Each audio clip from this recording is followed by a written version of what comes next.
میں معافی چاہتا ہوں چچا سلامت، صدمے سے میرا دماغ خراب ہو گیا ہے، خدا مجھے معاف کرے، میں نے کہا۔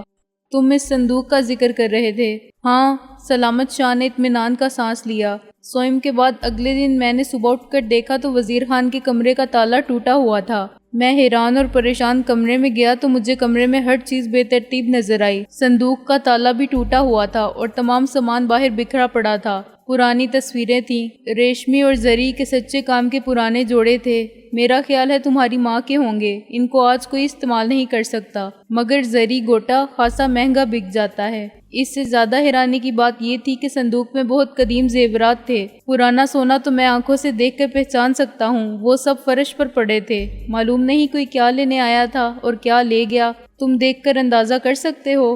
میں نے نفی میں سر ہلایا۔ میں نے بھی اس صندوق میں کبھی جھانکا نہیں تھا۔ جب میں اپنے باپ کے ساتھ پاکستان آیا تھا تو ابا جی کے ساتھ یہی صندوق تھا جو پنڈت دیاناتھ نے سنبھال کے رکھ لیا تھا۔ بچا تو بہت کچھ تھا، مگر ابا جی نے پرانے وقتوں کی ان یادوں کو سمیٹ کر ایک صندوق میں ڈال دیا تھا، اور یہ صندوق میری زندگی کے بعد ان کو سب سے زیادہ عزیز تھا۔ یہ تقسیم سے پہلے کی بات ہے۔ مجھے وزیر خان نے اس بارے میں کچھ نہیں بتایا، سلامت شاہ نے کہا۔ جب بھی بیوی بچوں کی بات کی تو ایک آہ بھر کے یہی کہا کہ سب اللہ کو پیارے ہوئے۔ اس کے بعد میں نے سلامت کو وہ سب بتایا جو شنیدہ بھی تھا اور دیدہ بھی۔ اس دوران میں سلامت شاہ نے کھانا بھی پکایا اور میری بات بھی سنی۔ میں نے بتایا کہ سیاہ بختی کے سائے کب سے میرے تعاقب میں ہیں اور سختی ایام کے ایک دور سے اس وقت بھی گزر چکا ہوں جب میں حالات سے نمٹنا تو کیا حالات کو سمجھنے کا دعویٰ بھی نہیں کر سکتا تھا۔ شنیدہ یہ ہے کہ غلام ملک تقسیم ہوا تو بہت کچھ تقسیم ہو گیا، خاندان تقسیم ہو گئے، آزادی کی جنگ میں انگریز کے خلاف شانہ بشانہ لڑنے والے ایک دوسرے کے خون کے پیاسے دو گروہوں میں تقسیم ہو گئے، مذہب اور اخلاق پر مبنی دوستی، ہمسائیگی اور انسانیت کے معیار قائم ہو گئے، اور جب تقسیم کا یہ عمل جشن آزادی پر مرگ اموا کی صورت میں چل رہا تھا تو میں 8 سال کا تھا۔ میری یادداشت میں میرٹھ چھاؤنی کا وہ گھر موجود ہے جہاں میں اپنے والدین اور بہن بھائیوں کے ساتھ مقیم تھا۔ شنیدہ یہ بھی ہے کہ ایک رات بلائیوں نے اس کٹر مسلم لیگی یعنی میرے والد کا خانہ خراب کرنے کا فیصلہ کیا جو مصلحت کے تقاضوں کو مد نظر رکھنے کا مشورہ دینے پر برہم ہو جاتا تھا اور جان دینے پر تیار تھا، مگر مسلم لیگ کا جھنڈا اتارنے پر تیار نہ تھا۔ میں اپنے ایک غیر مسلم دوست کے گھر میں ریڈیو کے سامنے انگشت بندہ بیٹھا تھا۔ ریڈیو ان دنوں بہت کامیاب تھا اور سائنس کی یہ انقلاب آفریں ایجاد صرف امرا تک محدود تھی، جس میں سے سینکڑوں ہزاروں میل دور کے انسانوں کے ہنسنے بولنے اور گانے بجانے کی اور کوئل کی آواز سے بادلوں کی گرج تک ہر آواز برآمد ہوتی تھی۔ میری ناقص عقل کے مطابق ریڈیو کی زبان یعنی لاؤڈ سپیکر اس اعتبار سے تخلیق کا بہتر کارنامہ تھا کہ آدمی کی زبان کبھی روس، کبھی لاطینی، انگریزی نہیں بول سکتی، ساز نہیں بجا سکتی اور ہر جانور کی اور ہر مشین کی آواز نہیں نکال سکتی، وغیرہ وغیرہ۔ اس وقت میں یہ نہیں سمجھ سکتا تھا کہ سب سے برتر وہ عقل سلیم ہے جو تخلیق کے وقت انسان کو عطا کی گئی۔ شنیدہ یہ بھی ہے کہ بلوائیوں نے میرے تمام خونی رشتوں کو خنجر آبدار سے منقطع کیا۔ میرے 5 بھائی اور میری ماں سرخرو ہوئے۔ چھٹی ہماری سب سے بڑی اور اکلوتی بہن تھی جو یوں سرخرو ہوئی کہ موقع پاتے ہی آنگن کے کنویں میں اتر گئی اور اس کی لاش 7ویں دن نکال کے نہ جانے کس بے نشاں قبر میں سپرد خاک کر دی گئی۔ شنیدہ یہ بھی ہے کہ اس فتح و کامرانی کے بعد بلوائی جاتے وقت وہ جھنڈا اتارنا بھول گئے جس کی آبرو پر ایک خاندان نے قربان ہونا منظور کیا تھا۔ میرے والد اپنے بھائی سے ملنے دہلی گئے تھے اور خبر یہ آئی تھی کہ دہلی اسٹیشن پر وائسرائے کی ٹرین آنے سے پہلے بم پھٹا جس میں وہ ہلاک ہو گئے۔ اور شنیدہ یہ بھی ہے کہ اس قتل و غارت گری کو میرے دوست کے غیر مسلم باپ نے بچشمے تر دیکھا اور گھر پہنچتے ہی مجھے اس کمرے میں سلا دیا گیا جہاں میرا دوست موہن اور اس کی بہن موہنی سوتے تھے۔ میں اماں کے خوف سے واپس جانا چاہتا تھا مگر انہوں نے کہا کہ ہم بات کر رہے ہیں اور رشوت کے طور پر وہ ریڈیو اٹھا کے اس کمرے میں رکھ دیا جہاں مجھے سونا تھا۔ ظاہر ہے اس کے بعد اماں کی جھڑکیوں کا خوف دل سے نکل گیا اور رات بھر اس طلسمی ڈبے کے کان مروڑ کر ہر طرح کی آوازیں نکالنے کا شوق غالب آ گیا۔ میں اور موہن متعجب تھے کہ کیا دنیا میں رات بھر لوگ سوتے نہیں ہیں، کیونکہ ہم نے جب بھی سوئی کو گھمایا کہیں نہ کہیں سے مزیکا خیز ناقابل فہم باتوں یا دلکش موسیقی کی آواز آنے لگی۔ مجھ پر موہن کے باپ پنڈت دیاناتھ کا پہلا احسان یہ ہے کہ اس نے مجھے اپنے خاندان کے تمام افراد کی سربریدہ خون آلود اور مسخ شدہ لاشوں کا دلدوز نظارہ نہیں کرنے دیا، ورنہ یہ بتانا مشکل ہے کہ اس بھیانک منظر کا نقش میرے ذہن پر اور بعد میں میری شخصیت پر کیا منفی اثرات مرتب کرتا۔ اس نے 3 دن مجھے اپنے گھر میں مقیم رکھا۔ دوسرے دن ریڈیو کی رشوت نہیں چل سکتی تھی، چنانچہ انہوں نے طاقت استعمال کی۔ میں نے موہن کی ماں، جسے میں چاچی کہتا تھا، کا یہ بیان مسترد کر دیا کہ میرے گھر والے مجھے چھوڑ کر دہلی چلے گئے ہیں اور یہ کہہ گئے ہیں کہ کبیر کو بعد میں بھیج دینا۔ جب میں نے گلا پھاڑ کر رونا شروع کیا تو چچا دیانات نے مجھے ایک چانٹا لگایا۔ میری آواز فوراً بند ہو گئی۔ وہ بڑے دبنگ قسم کے آدمی تھے، 6 فٹ قد، کثرتی بدن، لمبی لمبی مونچھیں، پولیس میں حوالدار تھے، اس لیے ان سے میں بہت ڈرتا تھا۔ اب اگر آواز بھی نکلی تو ہتھکڑی لگا کے حوالات میں بند کر دوں گا۔ انہوں نے گرج کر کہا۔ میری سٹی گم ہو گئی۔ میں نے موہن اور موہنی کے ساتھ اور اس ریڈیو کے ساتھ 3 دن ایک کمرے میں گزارنے کو ترجیح دی۔ پنڈت دیانات بڑے میٹر آف فیکٹ قسم کے انسان تھے۔ وہ سمجھتے تھے کہ جھوٹ زیادہ دن نہیں چلے گا اور خود ان کے لیے مجھے چھپائے رکھنا مشکل سے مشکل تر ہوتا جائے گا۔ تیسرے دن جب میں حالات سے عارضی سمجھوتا کیے خاصا مطمئن اور خوش تھا، انہوں نے مجھے اپنے پاس بٹھا کے بہت سی باتیں سمجھائیں۔ مثلاً یہ کہ میرے گھر والے دہلی کیوں گئے ہیں، یہاں ان کے بہت سے دشمن پیدا ہو گئے تھے۔ انہوں نے کہا اگر وہ یہاں رہتے نا تو مارے جاتے۔ اس روز شام کے وقت وہ مجھے گھر کا مقفل دروازہ دکھا کے بھی لائے جہاں اب کچھ بھی نہیں تھا۔ دہلی میں میرے چچا کا گھر ہے۔ میں نے کہا ابا وہیں گئے ہیں۔ اچھا، انہوں نے خوش ہو کر کہا، پھر تو کوئی مسئلہ نہیں رہا۔ پتہ معلوم ہے تمہیں؟ جی، میں نے کہا۔ تانگے میں بیٹھ کے جاتے ہیں۔ ان کے گھر کے سامنے رنگریز کی دکان ہے، ہر وقت رنگ برنگے کپڑے سوکھتے رہتے ہیں اور ان کے گھر کا دروازہ نیلا ہے، اوپر کبوتروں کی چھتری ہے۔ موہن جو عمر میں ہم سے بڑا تھا ہنستے ہنستے بے حال ہو گیا۔ موہنی احمقوں کی طرح دیکھتی رہی۔ یہ نہیں بیٹا کبیر، چچا دیانات نے کہا، نام کیا ہے اس محلے کا یا سڑک کا، گلی کا اور مکان کا نمبر؟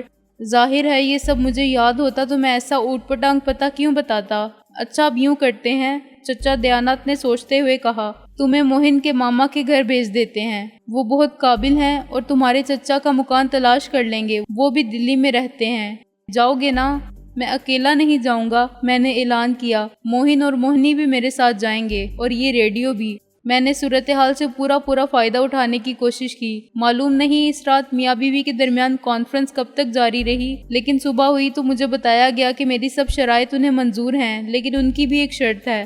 جب تک میرے چچا کا پتہ نہیں چلے گا میں کسی کو اپنے گھر والوں کے بارے میں کچھ نہیں بتاؤں گا، نہ یہ کہ میرے ابا کا نام کیا ہے اور چچا کون ہے۔ بھائی بہنوں کے نام بھی کسی کو معلوم ہوئے تو وہ جو میرے گھر والوں کے دشمن ہیں فوراً پہنچ جائیں گے، اور وہ بہت بے رحم لوگ ہیں۔ آدمی کو مشین میں ڈال کر قیمہ نکالتے ہیں اور ڈبے میں بند کر دیتے ہیں، اور پھر وہ ڈبے ادھر ادھر بک جاتے ہیں اور کھانے والے بکرے کے گوشت کا قیمہ سمجھ کر کھا جاتے ہیں، چچا دیانات نے واضح کیا۔ میں دہل گیا اور پورا 1 سال دلی میں موہن کے ماما کے گھر میں رہا، جو دہلی میں نہیں، راستے کے ایک چھوٹے سے قصبے مراد نگر میں تھا اور ایک آرڈیننس فیکٹری کی وجہ سے مشہور تھا۔ پوری آبادی سرکاری ملازمین کی تھی، چنانچہ فتنہ فساد سے محفوظ الگ تھلگ جگہ تھی۔ یہ باتیں میری سمجھ میں بہت بعد میں آئی کہ میری جان بچانے کے لیے اس پورے خاندان کی مشترکہ کوشش کتنی زبردست تھی۔ موہن اور موہنی کے والدین نے سال بھر کے لیے بچوں سے دوری قبول کی، خطرات مول لیے، میری ہر ضد پوری کی، مثلاً ریڈیو ساتھ لے جانے کی جو انہوں نے بڑی مشکل سے خریدا تھا۔ دونوں بچوں کے ساتھ ریڈیو کے چلے جانے سے خود ان کا گھر سنسان ہوا، مگر انہوں نے اپنے مقصد کو عزیز تر جانا اور کامیاب رہے۔ موہن کے ماما جی نے سال بھر تک مجھے بہلانا جاری رکھا اور روز نت نئے بہانوں سے میرے چچا اور ابا کی تلاش میں ناکامی کا اعتراف کرتے رہے، لیکن مجھے امید بھی دلاتے رہے کہ سب ٹھیک ہو جائے گا۔ آہستہ آہستہ انہوں نے شبہات کا اظہار شروع کر دیا کہ کہیں وہ پاکستان نہ چلے گئے ہوں۔ میں رو دھو کے خاموش ہونے کے سوا کیا کر سکتا تھا، مگر سال بھر بعد موہن کے ماما کو یہ خطرہ لاحق ہونے لگا کہ کہیں میں بھاگ نہ جاؤں یا اعلان حق نہ کر دوں۔ چنانچہ موہن کے پتا ہم سب کو واپس لے گئے۔ مجھے بتایا گیا کہ ابا نے لاہور سے خط لکھا ہے اور وہ بہت جلد مجھے لینے آئیں گے، مگر ان کے آنے تک مجھے اپنی زبان ویسے ہی بند رکھنی ہوگی، ورنہ وہ قیمہ بنا کے پیک کرنے والے دشمن۔ اس کے بعد ایک معجزہ رونما ہوا۔ یہ بات شنیدہ نہیں دیدہ ہے۔ تقریباً 1.25 سال بعد جب میں تقریباً نا امید ہو کے موہن کے خاندان کا ایک مستقل فرد بنتا جا رہا تھا اور ان کی کوششوں کے طفیل بچھڑ جانے والوں کو تقریباً بھول چکا تھا، میرے ابا مجھے سچ مچ لینے آ گئے۔ دروازے پر دستک ہوئی تو میں خود دیکھنے گیا تھا۔ چچا دیانات، میں نے چیخ کر کہا، ابا آ گئے، ابا مجھے پاکستان سے لینے آ گئے۔ پھر میں ابا سے لپٹ گیا اور چلا چلا کے رونے لگا۔ پنڈت دیانات اخبار دیکھتے دیکھتے بھاگے۔ دوسری طرف سے ان کی پتنی ہامتی کامتی آئیں۔ وزیر خان، پنڈت دیانات کے حلق میں آواز پھنس گئی، تمہارے تو مجھے سب معلوم ہو گیا ہے۔ ابا نے آنسو پونچھ کے مجھے الگ کیا اور سکون سے کہا۔ میں اپنے گھر گیا تھا۔ پھر وہ اور چچا دیانات بھوں بھوں کر کے رونے لگے۔ چاچی دور کھڑی رو رہی تھی اور ہم سب بچے دور کھڑے سہمی ہوئی نظروں سے دیکھتے رہے۔ تم زندہ ہو وزیر خان؟ دیانات نے بہت دیر بعد کہا۔ ہم نے سنا تھا تم بم کے دھماکے سے مارے گئے۔ دھماکہ ہوا تو میں ایک ستون کی اوٹ میں تھا، اس لیے بچ گیا، ابا نے کہا۔ پکڑ دھکڑ شروع ہوئی تو میں بھی دھر لیا گیا۔ 2 سال کی قید بامشقت کاٹ کر پرسوں جیل سے رہا ہوا ہوں۔ ہمارے مکان میں کوئی اور رہتا ہے ابا؟ میں نے کہا۔ پنڈت دیانات نے چونک کر مجھے دیکھا۔ ان کا خیال تھا میں حالات سے بالکل بے خبر ہوں، مگر میں اپنی عمر کے بچوں سے کچھ زیادہ ہی ہوشیار تھا۔ میں نے موہن اور اس کی بہن موہنی سے بہت کچھ پوچھ لیا تھا۔ انہوں نے جو کچھ چوری چھپے اور کسی سے نہ کہنے کے وعدے پر اپنی ماں سے سنا تھا مجھے بتا دیا تھا، چنانچہ میں نے بہت سے حقائق کو تسلیم کر لیا تھا۔ مثلاً یہ کہ ہندو مسلم فسادات جس میں میرے ابا کے سوا سب مارے گئے تھے کیوں ہوئے تھے۔ میرے ابا کے بارے میں موہن اور موہنی کا خیال تھا کہ وہ واقعی پاکستان چلے گئے تھے، اس لیے بچ گئے ہوں گے اور کسی نہ کسی دن ضرور واپس آئیں گے، لیکن اس وقت تک مجھے چھپ کے رہنا ہوگا کیونکہ میں مسلمان ہوں۔ کسی بدماش ہندو کو معلوم ہو گیا تو مجھے بھی مار ڈالے گا اور ایک مسلمان کو چھپانے کے جرم میں چچا دیانات کو بھی مار ڈالے گا۔ اس زمانے میں میرا نام بہت کام آیا۔ کبیر کو اکثر لوگ کبیر داس سمجھتے تھے اور بعد میں تو خود مجھ میں اتنی عقل آ گئی تھی کہ کوئی اجنبی پوچھ بیٹھتا تو اپنا نام یہی بتاتا۔ تم نے اپنی ماں اور اپنے بھائیوں کے بارے میں نہیں پوچھا کبیر؟ چچا دیانات نے مجھے غور سے دیکھ کر کہا۔ مجھے معلوم ہے چچا، وہ سب مارے جا چکے ہیں، میں نے اطمینان سے کہا۔ ایک بار پھر ابا کا حوصلہ جواب دے گیا اور پنڈت دیانات مجھے گلے لگا کے رونے لگے۔ بہت رونے دھونے کے بعد بالآخر تیسرے دن ہم رخصت ہوئے تو دیانات نے وہ صندوق ٹانگے میں رکھا جو ابا نے بہت سی چیزوں میں سے کچھ چیزیں متحب کر کے بھرا تھا۔ پنڈت دیانات نے ہمارا زیادہ تر سامان نکال لیا تھا، لیکن ابا نے کہا، اب اس کا مجھے کیا کرنا ہے؟ تم نے ایک بیٹے کو بچا کے مجھے زندہ رہنے کا سہارا دے دیا ہے، باقی یادیں ہیں جو میں ساتھ لے جا رہا ہوں۔ زندگی اتنی کم رہ گئی ہے اور فاصلے اتنے بڑھ گئے ہیں دیانات کے بس اس احسان کے بدلے کچھ کرنے کی بات بھی نہیں کر سکتا۔ اور آج بھی وہ وقت میری نظر میں تصویر کی طرح موجود ہے جب تانگا روانہ ہوا اور میرا ماضی ان صورتوں کی طرح مجھ سے دور ہوتے ہوتے کھو گیا تھا جو دروازے میں اشک بار تھیں۔ اس وقت تک حالات بہت حد تک معمول پر آ گئے تھے اور مذہب کے مقدس نام پر انسانیت کا لہو بہانے والے درندے جو سڑکوں پر دندناتے پھرتے تھے اب چھپ چھپا کے اکا دکا واردات کر رہے تھے۔ کشیدگی برقرار تھی مگر قتل و غارت گری کا پرآشوب دور گزر چکا تھا۔ چنانچہ ہم بخیر و عافیت لاہور پہنچے تو 1 سال پریشانیوں کی نظر ہو گیا۔ پنڈت دیانات نے اپنے طور پر مجھے انگریزی، حساب، اردو وغیرہ پڑھا کے اس قابل کر دیا تھا کہ میں نے 2 سال بعد میٹرک کا امتحان پاس کر لیا۔ مشن اسکول کے بعد ابا نے مجھے لارنس کالج گھوڑا گلی بھیجا اور وہاں سے فارغ ہوا تو میں ولایت چلا گیا۔ تمہارا باپ بڑا صابر آدمی تھا، سلامت شاہ نے خاموشی کے طویل وقفے کے بعد کہا۔ کہتا تھا پاکستان قربانی مانگتا تھا، میں نے اپنا سب کچھ قربان کر دیا، اب رونا کس بات کا؟ اس کی جگہ کوئی اور ہوتا تو یہ صدمہ اسے پاگل کر دیتا، مگر اس نے جتنے حوصلے سے حالات کا مقابلہ کیا اور جیسے تمہیں اعلیٰ ڈگری دلوائی یہ اسی کا دم تھا۔ جو بات میری سمجھ میں نہیں آتی برخوردار یہ ہے کہ تم کو اس نے ہمیشہ دور کیوں رکھا؟ ایک بیٹا تو آنکھوں کا نور ہوتا ہے، تعلیم کیا لاہور کی کالج میں پوری نہیں ہو سکتی تھی کہ تم وہ میرا خیال ہے ابا کو کچھ شوق تھا، جنون کی حد تک کہ تعلیم کا معیار اعلیٰ ہو، میں نے وضاحت کرنی چاہی۔ تو اپنے لاہور کا یہ گورنمنٹ کالج کا کم ہے جدھر علامہ اقبال صاحب نے پڑھا اور بڑے بڑے لوگوں نے پڑھا، اور ایف سی کالج ہے، چیف کالج سے بڑا کالج ہے، کیا لارنس کالج؟ انجینئر لوگ یہاں بھی بن رہے ہیں۔ اصل صورتحال مجھ پر اس وقت عیاں ہوئی جب افسوس ملنے کے سوا میں کچھ بھی نہیں کر سکتا تھا۔ اگر مجھے علم ہوتا کہ ابا نے عمدن مجھے حالات سے بے خبر رکھنے کے لیے یہ چال چلی ہے تو میں لاہور سے جانے سے انکار کر دیتا۔ انہوں نے مجھے مجبور کر دیا اور ان کے جذبات کے سامنے میری عقل کی دلیل نہ چلی۔ انہوں نے کہا اعلیٰ تعلیم انسان کو بناتی ہے اور میں نہیں سمجھتا کہ یہ مقصد یہاں رہ کے حاصل ہو سکتا ہے، اس لیے میری خواہش ہے اور میرا حکم ہے کہ جاؤ۔ میں نے ان کی بات مان لی۔ انہوں نے کہا کل کی فکر مت کرو، ابھی میں زندہ ہوں اور خدا کا دیا سب کچھ ہے۔ میں نے یہ بات بھی مان لی۔ انہوں نے کہا سب خیریت ہے۔ میں نے یہ بات بھی مانی۔ انہوں نے کہا صحت اور کاروبار دونوں اچھے ہیں الحمدللہ، اور میں نے یہ بات بھی مانی۔ وہ تنے تنہا اپنے حالات کی مجبوریوں سے اور اپنے دشمنوں سے نبرد آزما رہے اور مجھے اس جنگ کی پرچھائیوں سے بھی دور رکھا۔ آخر کیوں؟ ایسی کیا مجبوری تھی انہیں؟ کس بات کا ڈر تھا انہیں؟ رفتہ رفتہ یہ خیال میرے دل میں جڑ پکڑ رہا تھا کہ میر شرافت علی کے پاس ناقابل تردید حقائق کی کوئی ایسی زنجیر تھی جس میں اس نے وزیر خان کو بری طرح جکڑ لیا تھا، اور وزیر خان بے بس نہ ہوتا تو اس زنجیر کو توڑنے کی کوشش تو کرتا۔ وہ جانتا تھا کہ یہ کوشش بے سود ہوگی۔ تمام عمر کون بلیک میل ہو سکتا ہے؟ تنہا آدمی کا جینا کیا اور مرنا کیا؟ زندگی یوں بھی قید بامشقت تھی۔ اگر وہ میر شرافت علی کو قتل کر کے جیل یا تختہ ادار پر پہنچ جاتا تو اس طویل پرعذاب انجام سے بچ جاتا۔ اس میں اتنی ہمت بھی تھی کہ اسے قتل کر سکتا۔ میں جانتا تھا میرے باپ کے خون میں بزدلی کے جراثیم نہیں تھے، پھر وہ کیوں خاموشی سے بلیک میل ہوتا رہا؟ اس کا جواب صرف ایک ہی ممکن تھا کہ اسے اپنی نہیں، میری زندگی عزیز تھی۔ بات کوئی ایسی تھی کہ جس کے تباہ کن اثرات میرے مستقبل پر نخوت کے سائے پھیلا سکتے تھے۔ بہت سر مارنے کے باوجود بھی میں کبھی نہ سمجھ پایا کہ میرا باپ جو اصول پرست، محنتی اور ایماندار تھا، کس جرم کا مرتکب ہوا تھا جس کی سزا اس کو میر شرافت علی نے دی۔ اس کی زندگی کا کون سا گناہ تھا جس کی پاداش میں وزیر خان کو اپنا سب کچھ دیکھ کر رازداری کا سودا کرنا پڑا؟ وہ کون سا راز تھا جو اپنے ساتھ لے کر قبر میں چلا گیا؟ کیا اس راز سے پردہ اٹھانے کے نتیجہ مرنے کے بعد اس کی رسوائی اور میری تباہی کی صورت میں نکلے گا؟ کیا افشائے راز کے بعد میری نظر جس اصل وزیر خان کو دیکھے گی وہ میرے لیے قابل صد احترام انسان کے برعکس کسی دشمن کا روپ ہوگا؟ نہیں، یہ ناممکن ہے۔ میں نے طے کیا، وہ گردش حالات کا شکار ہو سکتا ہے، سازش کا شکار ہو سکتا ہے اور غلط فہمی کا شکار ہو سکتا ہے۔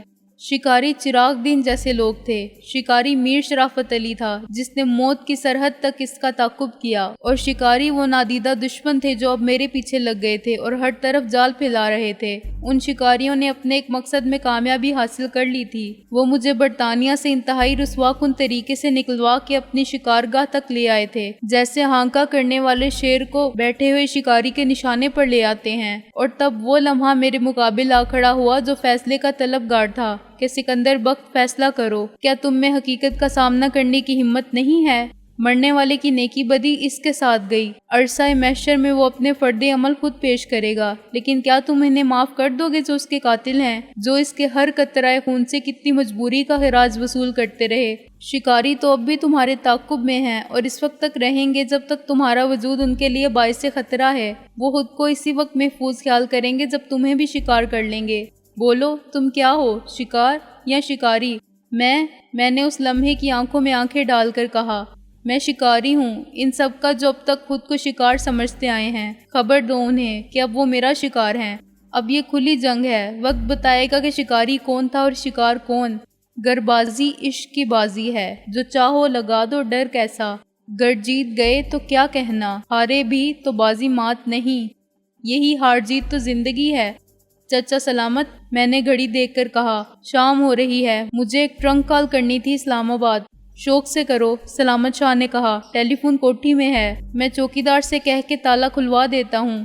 تقریباً آدھ گھنٹے بعد محسن رضا نے چلا کر کہا، کون؟ کبیر داس، ابے تو آ گیا، کب آیا؟ آیا نہیں، لایا گیا ہوں۔ میں نے کہا، آج ہی پہنچا ہوں، مجھے ڈیپورٹ کر دیا گیا تھا۔ تیرے ڈیڈی نے تجھے کچھ نہیں بتایا؟ ڈیڈی نے؟ وہ حیران ہو کر بولا، کیا تو نے ان کو فون پر اطلاع دے دی تھی؟ نہیں، میں نے بات کو گول کر دیا، وہ خارجہ امور سے منسلک ہے نا، میں نے سوچا شاید سفارت خانے نے ان کو مطلع کر دیا ہو، میرا مطلب ہے ان کے محکمے کو۔ نہیں یار، محسن بولا، وہ تو خود بہت حیران ہوں گے سن کے، کیا حالات بہت بگڑ گئے تھے؟ ہاں، کچھ ایسی ہی بات تھی، میں نے کہا۔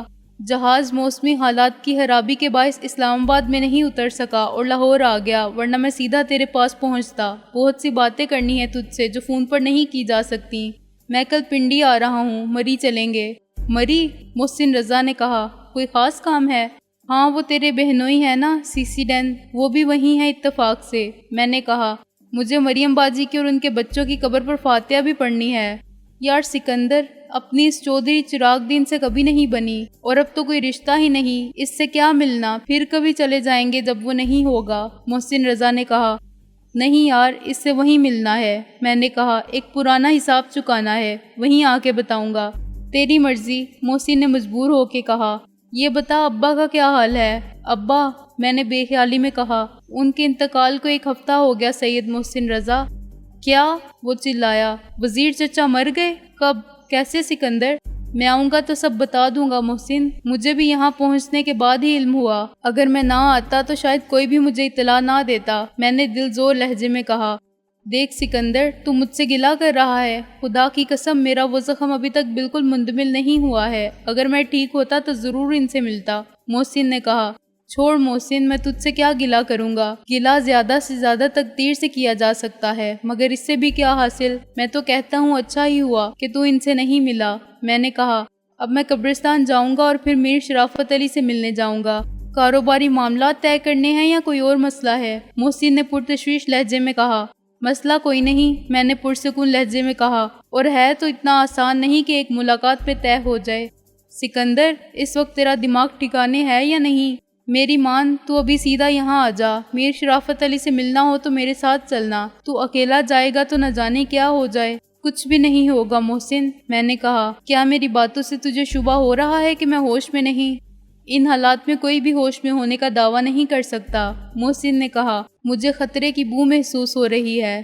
پاگل کے بچے، ابھی وہ ٹیلی فون ایجاد نہیں ہوئے جن پر خوشبو بھی آنے لگے، آواز یا زیادہ سے زیادہ تصویر آ سکتی ہے، میں نے کہا۔ تو فکر نہ کر، میں صبح کی ریل کار سے آ رہا ہوں، خدا حافظ۔ میں نے ریسیور رکھ دیا۔ سلامت شاہ مجھے غور سے دیکھ رہا تھا۔ آپ سیٹھ صاحب کو پہلے سے جانتے ہیں؟ برخوردار اور تم سے اچانک آپ پر آ جانا اس کے رویے کی نمایاں تبدیلی تھی۔ ہاں بس ایسے ہی۔ اب تم میرے ساتھ قبرستان چلو گے سلامت چچا؟ وہاں سے میں چلا جاؤں گا میر شرافت علی سے ملنے۔ یہ میر شرافت علی کون ہے؟ تمہارے ابا کا کوئی دوست؟ سلامت شاہ نے کہا۔ دوست؟ میں نے کہا۔ یہ لفظ تو بہت بدنام ہو گیا ہے سلامت چچا، دشمن جو سامنے آ کے وار کرتا ہے اس دوست سے تو اچھا ہوتا ہے جو دوستی کا فریب دے کر مارے، مگر یہ بات تمہارے سمجھنے کی نہیں ہے۔ قبرستان جاتے ہوئے میں نے سلامت چچا سے کہا کہ وہ فی الحال بینک کے لاکر کی چابیاں بھی اپنے پاس رکھیں، کیونکہ وراثت کا سرٹیفکیٹ حاصل کیے بغیر میں لاکر نہیں کھول سکوں گا۔ صندوق کے بارے میں بھی اسلام آباد سے واپس آ کے طے کروں گا کہ کیا کرنا ہے۔ میرا سب سامان یہیں رہے گا اور میں صرف ایک بریف کیس لے کر جاؤں گا۔ خیال یہی ہے کہ 2 دن میں لوٹ آؤں، چنانچہ کپڑوں کے 2 جوڑے بہت ہوں گے۔ البتہ صبح صبح ریل کار پکڑنے کے لیے اسٹیشن پہنچنے کا مسئلہ ہوگا، وقت پر آنکھ کھل گئی تو کوئی مسئلہ نہیں، اسٹیشن تک پیدل بھی چند منٹ کی مسافت ہے۔ سلامت چچا نے کہا کہ وہ فجر کی نماز کے لیے الارم کے بغیر اٹھتا ہے، مجھے بھی اٹھا دے گا۔ اس نے چراغ دین سے میرے تعلق کے بارے میں پھر پوچھا تو میں نے بتا دیا کہ محسن جو میرا بچپن کا دوست ہے، چراغ دین اس کا بہنوئی تھا۔ سلامت شاہ نے حیرانی کا اظہار کیا کہ وزیر خان نے کبھی یہ نہیں بتایا۔ میں میانی صاحب کے قبرستان سے نکلا تو شام کا بوجھل اندھیرا رات کے گہرے دھندلکے میں ڈھل رہا تھا۔ میں اب بہت پرسکون تھا، لیکن یہ سکون اس خاموشی کی طرح تھا جو کسی طوفان کا پیش خیمہ ہوتی ہے۔ جب میں اپنے باپ کی قبر پر دعا کے لیے ہاتھ اٹھائے کھڑا تھا تو ایک لمحے کے لیے آنکھیں بند کر کے میں نے ان کی صورت کا تصور کیا جو میں نے سال بھر پہلے دیکھی تھی، اور اس وقت میرے کانوں میں ان کی مانوس آواز آئی، بالکل واضح اور صاف۔ اپنے فیصلے پر قائم رہنا سکندر، میری دعائیں تمہارے ساتھ ہیں۔ میں چونک پڑا اور میں نے آنکھیں کھول کے دیکھا تو سلامت شاہ نروس اور خوفزدہ سا ادھر ادھر دیکھ رہا تھا۔ اس کی حیران آنکھوں میں ایک سوال تھا، جیسے وہ پوچھنا چاہتا ہو کہ کیا تم نے کچھ کہا؟ ارد گرد ویران قبروں پر شہر خاموشاں کا سکوت طاری تھا اور ہم دونوں کے آس پاس فاتحہ پڑھنے والا بھی کوئی نہیں تھا۔ شاید آواز صرف میرا ہی وہم نہیں تھی، سلامت شاہ بھی اسے اپنا وہم سمجھ رہا تھا۔ وہم کیا ہے اور حقیقت کیا ہے؟ عقل کا پھیر، فریب نظر، فریب سماعت، فریب خیال۔ کون کس سے پوچھے کہ وہ سب جو نظر آتا ہے اور سنائی دیتا ہے اور احساس بن جاتا ہے ہمیشہ سچ کیوں نہیں ہوتا، اور سراب کیوں نظر آتے ہیں، خواب کیوں بکھر جاتے ہیں اور کیسے سچ ہو جاتے ہیں؟